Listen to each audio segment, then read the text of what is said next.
ನಮಸ್ಕಾರ ಸ್ನೇಹಿತರೆ, ನಮ್ಮದು ಶ್ರೀ ಸಪ್ತಗಿರಿ ಮನೆ ಮದ್ದು ಚಾನಲ್ ಇದೆ. ಅದರ ಮುಖಾಂತರ ಅನೇಕ ರೀತಿಯ ಎಪಿಸೋಡನ್ನು ಕೊಡ್ತಾಯಿದ್ದೀವಿ.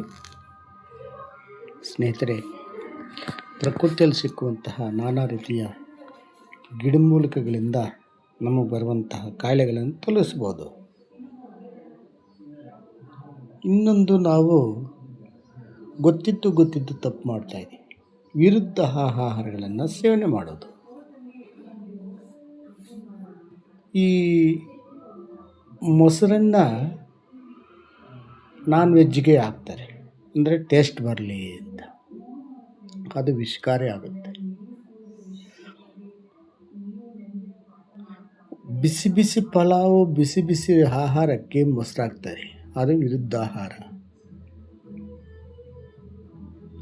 ಹಾಗಲಕಾಯಿ ಸೇವನೆ ಆದಮೇಲೆ ಮೊಸರು ತಿನ್ನುವುದು ವಿರುದ್ಧ ಆಹಾರ. ಈರುಳ್ಳಿ ಅಂದರೆ ಹಾಲು ಜೊತೆಗೆ ಈರುಳ್ಳಿ ಬೋಂಡದಿಂದ ತಿನ್ನುವುದು ಅದು ವಿರುದ್ಧ ಆಹಾರ. ಜೇನುತುಪ್ಪ ಬಿಸಿನೀರಿಗೆ ಹಾಕೋದು ವಿರುದ್ಧ ಆಹಾರ. ಇಂತಹವನ್ನು ನಾವು ತಪ್ಪಿಸಬೇಕು. ಈ ಬೆಂಡೆಕಾಯಿ ಅಥವಾ ಮೀನು ತಿಂದ ಮೇಲೆ ಬೆಂಡೆಕಾಯಿ ತಿನ್ನಬಾರ್ದು, ಬೆಂಡೆಕಾಯಿ ತಿಂದ ಮೇಲೆ ಮೀನು ತಿನ್ನಬಾರ್ದು. ಅದು ಚರ್ಮ ರೋಗಕ್ಕೆ ಈ ಮಚ್ಚೆ ಅಂತೀವಲ್ಲ, ಅವೆಲ್ಲ ಬರ್ತವೆ. ಇವುಗಳನ್ನು ತಪ್ಪಿಸ್ಬೇಕು ನಾವು. ಯಾವಾಗ ಇದನ್ನು ತಪ್ಪಿಸ್ತೀವೋ ನಮಗೆ ಆರೋಗ್ಯ ಬಹಳ ಜಾಸ್ತಿ ಆಗುತ್ತೆ. ಆದರೆ ಈಗ ವಿರುದ್ಧ ಆಹಾರ, ಅವ್ರು ಯಾರಮ್ಮನ್ನು ಹೇಳ್ತಾಯಿದ್ರು ಟಿ ವಿಯಲ್ಲಿ, ಬೆಳ್ಳುಳ್ಳಿ ಕಬಾಬು ಅಂತ. ಆ ಬೆಳ್ಳುಳ್ಳಿ ಕಬಾಬ್ಗೆ ಅಬ್ಸರ್ವ್ ಮಾಡಿದಾಗ ಅವರು ಈ ಮೊಸರು ಹಾಕ್ತಾರೆ. ರಿಯಲ್ ತೋರಿಸ್ತಾರೆ ಮೊಸರು ಹಾಕೋದನ್ನು. ನಾವು ಮೊಸರು ಹಾಕ್ತಾರೆ ಅಂತ ಹೇಳ್ತಾರೆ. ಆದರೆ ಅದು ಎಷ್ಟು ಒಳ್ಳೆಯದು ಅಂತ ಯಾರಿಗೂ ಗೊತ್ತಿಲ್ಲ. ಅವರೇನೋ ಕೊಟ್ಟರು, ಇವರೇನೋ ತಿಂದರು.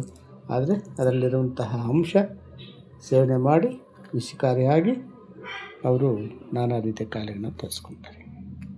ಆ ಥರ ಆಗಬಾರದು. ವಿರುದ್ಧ ಆಹಾರಗಳು ಯಾವತ್ತೂ ದೂರ ಇರಬೇಕು, ತಿಳ್ಕೊಂಡು. ಮತ್ತು ಬೆಳ್ಳುಳ್ಳಿ ಈ ಮನೆಗೆ ನಮಗೆ ಅಡುಗೆ ಮನೆ ಸಿಗುತ್ತೆ.